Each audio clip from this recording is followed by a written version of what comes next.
ეხლა ამას რაც ვაკეთებ ფაქტიურად, აი ეს იმდენი ეტაპი არის გასავლელი, აი ძალიან ნელა ჩაყავს იმ სიმუქეებისკენ.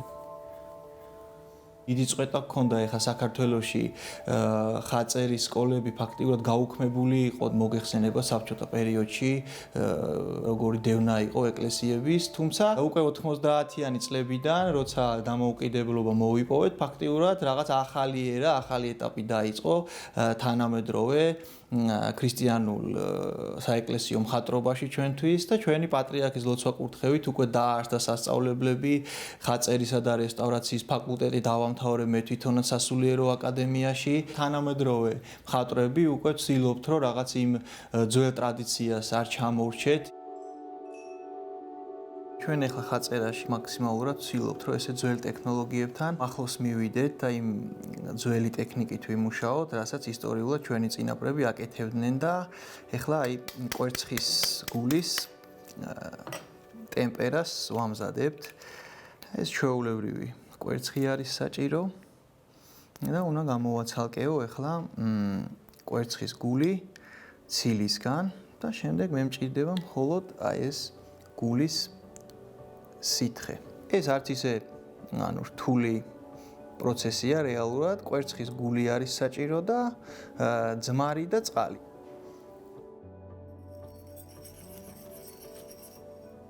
ეხლა უკვე იმ ეტაპზე ვართ გადასული, რომ საკმაოდ პროგრესს განიცდის საეკლესიო მხატვრობა საქართველოში, უკვე მოზარდების დაინტერესებულები არიან შესწავლით. გამარჯობათ. დავიწყოთ. აბა შემოდით. მომეცი? არ გინდა. ეს ფანფანკარს აიღეს ჩვენი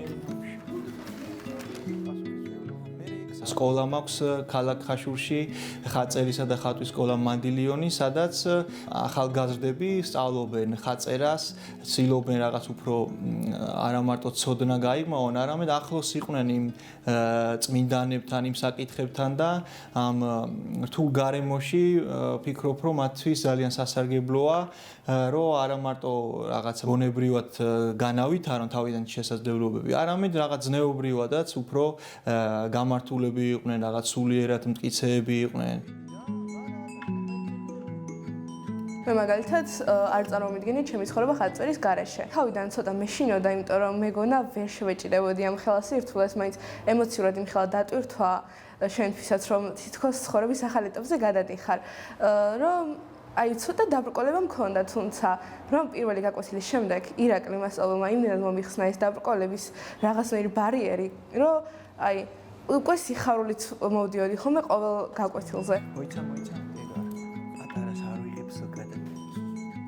ჩვენთან ახლა გაკვეთილზეც არ არის მხოლოდ საუბარი ხაწერაზე, აი სულ მიდის ხოლმე მსჯელობა, დიალოგი, რაღაც სხვადასხვა თემებზე და მე როგორც მასწავლებელი ვცდილობ რომ ესა თუ ის საკითხები რაღაც სხვა კუთხით დავანახო, უფრო ეკლესიური კუთხით დავანახო, უფრო რელიგიური კუთხით დავანახოთ, რომ მათ არ გაუჭირდეთ შემდეგ ცხოვრებაში რომ გავლენ, არ გაუჭირდეთ კეთილისა და ბოროტის გარჩევა.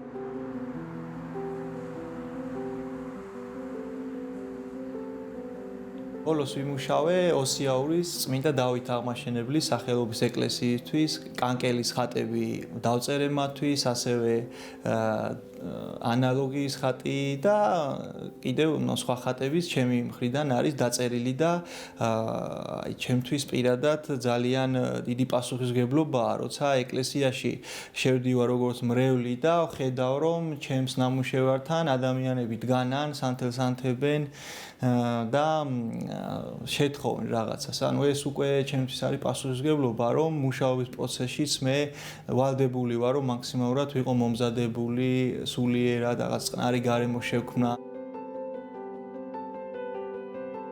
ხარების დღესასწაული ეს არის ერთ-ერთი უდიდესი დღესასწაული.